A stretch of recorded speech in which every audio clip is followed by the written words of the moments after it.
Right back out here again for the second time, outside lesson of the book of Luke 21, verse 25, on this October the 2nd, 2025. And with that, I'd like to give all praises and glory and honor to Yahweh, Bahashem, Yahweh Shai, Bahashem, Bakar Barakatham, to the elders and apostles, Wa'akim, Wa'akwa, and I say Shalom.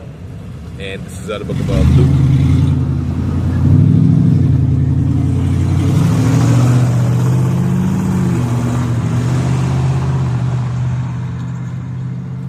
It's the book of Luke 21 and verse 25. It says, and there shall be signs in the sun and the moon and the stars upon the earth. The distress of nations will perplex the sea rich born.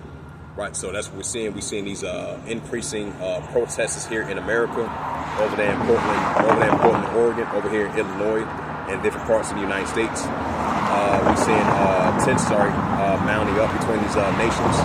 We're seeing the seditions among the nations. Seditions, uprises, uproars, sweep the world. Like it says in the book of 2nd Ezra, chapter 9, verse 3, there should be seen earthquakes and uproars, sweep the world. The Heavenly Father showing us these signs. He's showing us these, Luke 21, verse 25 that I just read just now. So we seeing the signs in the sun and the moon and the stars, the recent solar eclipse, these recent blood moons that we've been seeing. That's only going to continue to increase. And we're seeing, and upon the earth, distress of nations. Upon the earth, distress of nations will perplex the sea where it's born, as we're seeing. This is Luke 21. Yeah, Luke 21 and verse 25. It says, and there shall be signs, there shall be signs in the sun and the moon and the stars upon the earth, distress of nations will perplex the sea where it's born. Right, so we're seeing that perplexity, uncertainty among the nations here in America and around the world. So we're going to be seeing more seditions, more uprises, more uproars, speak the world, more nation against nation, kingdom against kingdom, modern-day ruler against modern-day ruler, and these seditions among the nations clashing against one another. And then we're seeing the protests and the uproars, speak the world on a daily basis.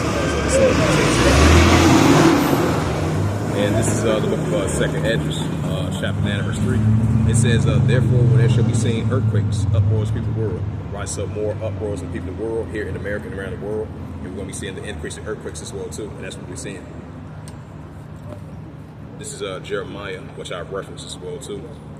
This is the prophet Jeremiah.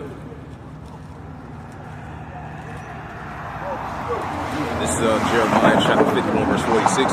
It says, and these shall heart faint, you fear for the rumor that shall hurt the land. And a rumor should come of 1 year after day, another year should come a rumor, violence of the land, rule against rule.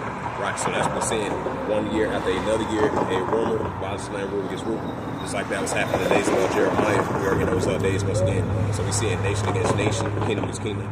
Modern-day ruler against modern ruler, nation against nation, and kingdom against kingdom.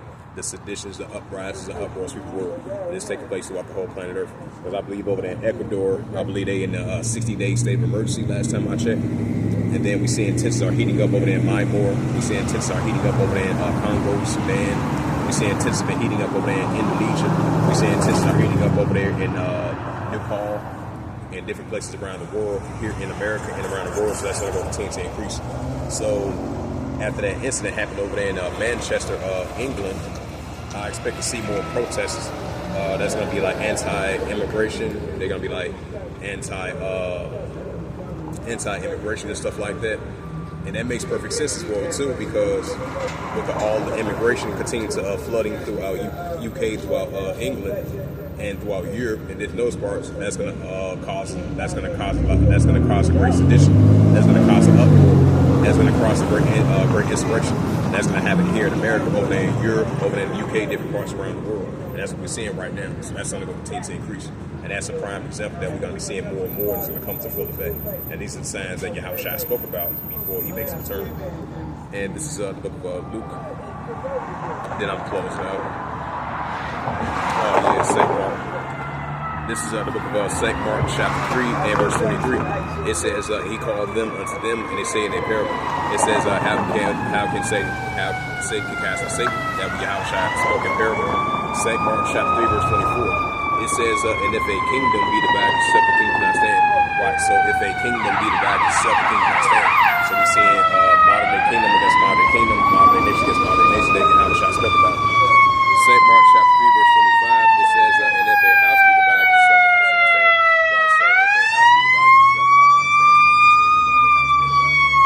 St. Mark, chapter 3, verse 26, it says, and if Satan rises against himself, be divided, cannot stand but have again. Right now, as we see in 2nd Esdras 9 verse 5 and Revelation 12 verse 12 and 2nd Esdras 6 verse 9 as well too. So with that was just this was an outside lesson for the second time. That Luke 21 verse 25, and that's the title of the outside lesson. October the 2nd, 2025 on this Thursday. So with that, I'd like to give all praises and glory and honor to Yahweh, Bahashem, Yahweh Shai, Bahashem, Bakar and the Heavenly Father. The true name is Yahweh, and His unbegotten Son, Bahashem, and then Mashiach Habashai. Those are the true names in the ancient Paleo-Hebrew, the Nashmarkadash tongue. And I said, Barakatham to the elders and apostles, Akwa. Until next time, I would say, Kwame Asherala, and above all, Shalom.